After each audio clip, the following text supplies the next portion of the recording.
Жолдошум мени менен жашайт. 3 балабыз бар. Бирок башка аял менен жүрөт. Анын да үй бүлөсү бар. Анын өзүнүн күйөөсүнөн 2 баласы бар. 3 жыл мурун менин жолдошумдан 2 кыздары төрөгөн. Бирок күйөөсү билбейт. Күйөөм ал аялга кыздарына деп акча берип турат.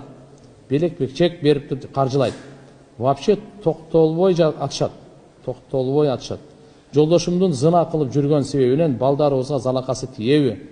Жолдошум тооба кылган болсо ахирети жакшы эле болобу? Я Аллах.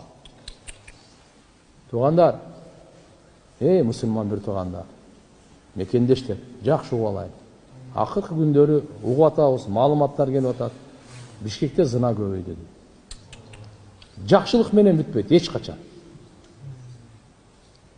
Пайгамбарыбыз айткан, пайгамбарыбыздын сөзүнө таянып туруп айтам, ант менен айтам, мечитте туруп, жакшылык менен бүтпөйт ушуларчы.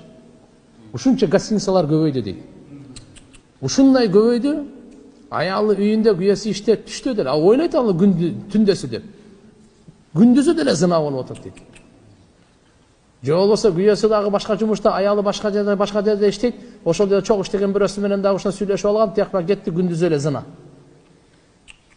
Туугандар, имандан ажырайсыңар, Кудай сактасын, баарыбызды сактасын, үй бүлөбүз, бала чакабыз, туугандарыбыз сактасын. Зынадан коркойлу. Иман ажырап турат деп пайгамбарыбыз айткан. Bunun kesepeti öte жаман. Kan menen bitет. Kan menen bitет. Kan төгүү көбөйөт деген пайгамбарыбыз айткан. Урпак бузулат. Кээ бирлеринин бала чакасы бар, кээ бирлеринин уже неберелери бар ушундай зынага барат. Кудайдан коркойлу, болбоду өлүмдөн коркойлу. Кандай жашасаң да, кандай чырайлуу болсоң да, канча бай болсоң, канча бий болсоң да, баары өлөсүң да туурабы? Кайка барасың? Ким дегендер өлдү го? Ленин, Сталин өлүп калды го. Хотя мынаны түшүн жердеген. Узакка барбасаң дагы. Ким дегендер өлдү? Ким деген байлар өлдү? Ким деген матанас хаттал анбия, адамдарга чепуха, пайгамбарлар өлгөн дүйнөдөн. Ушу өлүмдү эстеп көр, караңгы көрдү эстеп зынадан кайткыла. Авир керек. Балаң билип калса кандай, кызың билип калса кандай? Ата-энең билсе кандай, күйөөң билип калса кандай, аялың билип калса кандай? Кичине бир утурумдук рахат үчүн сен түбөлүктү дозокту сатып алып атасың да. Кичине утурумдук рахат үчүн шайтанга алданып, канча авирсиздикке барып атасың. Bir bala aytıp geldi manga. Şunday gözümde jaş alıp aytıp geldi. Толук маалыматтары менен. Тоба кылдым дедим, я Алла, тоба кылдым. Кудай сактасын туугандар. Азыр мына караңыз, мына живой вопрос, живой суроо. Башка анын күйөөсү бар, бу менен дагы аял айтып атат муну. Дагы аялдын боорукерлигин карасаң, не дейт? Балдарыма залакасы тийбейби дейт.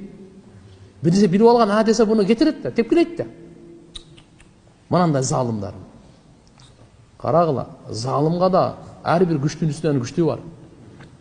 Андай эле кыйын боло бербе. Алла ушундай пүктөп коет, өзүң билбей каласың. Сактаныш керек, коркуш керек тууганда. Мына нем кара. Жолдошум тоба кылган болсо ахирети жакшы эле болобу дейт. Энени карай. Аялды карай. Балдарына күйүп, дагы эле жолдошун ахиретин ойлоп. Тоба кылсын. Ким уккан болсо, эркекпи, аялбы, тоба кылган.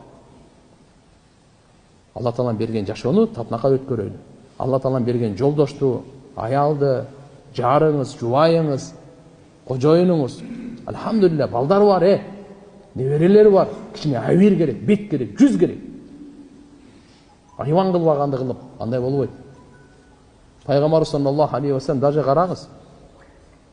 Пайгамбарлардын аялдары кафир болушу мүмкүн. Зынакор болушу мүмкүн эмес. Алла Таала зынакор, кафирди лайык көргөн. Боло берет депчи, бирок зынакорду лайык көргөн эмес. Нух пайгамбардын аялы кафир болчу. Лут пайгамбардын аялы кафир болчу. Түшүндүңүзбү?